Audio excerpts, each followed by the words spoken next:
আসসালামু আলাইকুম দর্শক বন্ধুরা, কেমন আছেন আপনারা? দেখুন মাশাআল্লাহ, আপনাদেরকে কোথায় নিয়ে এসেছি, একদম রাকিব ভাইয়ের এখানে। আসসালামু আলাইকুম। ওয়ালাইকুম সালাম ভাই, কেমন আছেন? আলহামদুলিল্লাহ খুব ভালো আছি। আপনারা কেমন আছেন? এই তো আলহামদুলিল্লাহ, বেশ বড় সড়ো শেড জি নির্মাণ করেছেন। জি আলহামদুলিল্লাহ, আল্লাহ পাক করার তৌফিক দিয়েছে। আচ্ছা, তো কিছু গরু আছে, এগুলো কি দর্শকদেরকে দেখাবো? হ্যাঁ দেখান।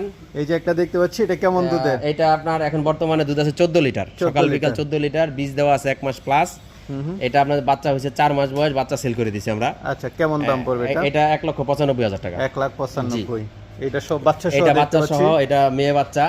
এটা বাচ্চার বয়স 22 দিন, এটা দুধ আছে 15 থেকে 16 লিটার। 16 লিটার। জি, এটার দাম রাখবো 2,35,000 টাকা। 2,35,000। খুব ভালো গরু, একদম হাই পার্সেন্টের গরু। ভাই বড় সড়ো গাবি এটা দেখতে পাচ্ছি। হাইব্রিড গাবি, এটার সাথে ওই যে একটা হাইব্রিড ষাঁড় বাচ্চা আছে। আচ্ছা আচ্ছা, ওই পাশে এটা বাচ্চা গাব না? আছে 3 মাস 9 দিন, দুধ আছে আপনার 15-16। কেমন দাম পড়বে এটা? এটা 3,50,000। 3,50,000। এটা এটা আপনার এই যে বাচ্চা আছে 3.5 মাস বয়স বাচ্চার, দুধ আছে 15 লিটার। এটা আবার বীজ দেওয়া আছে 1 মাস সামথিং 9-10 দিন। এটা কেমন দাম আমার কাছে পড়বে? তারিখ লেখা আছে। এটা আপনার 2,55,000। 2,55,000। এটা তো বড় সড়ো বাচ্চা দেখতেছি। জি জি, এটা বাচ্চার বয়স 5.5 মাস, এডিএল এর ষাঁড় বাচ্চা, মাটা 4 মাসের গাব, দুধ আছে এখন 14 লিটার। আচ্ছা আচ্ছা, এটা কেমন দাম পড়বে? এটা যদি কেউ নিতে চায়, এটা 3 লক্ষ টাকা।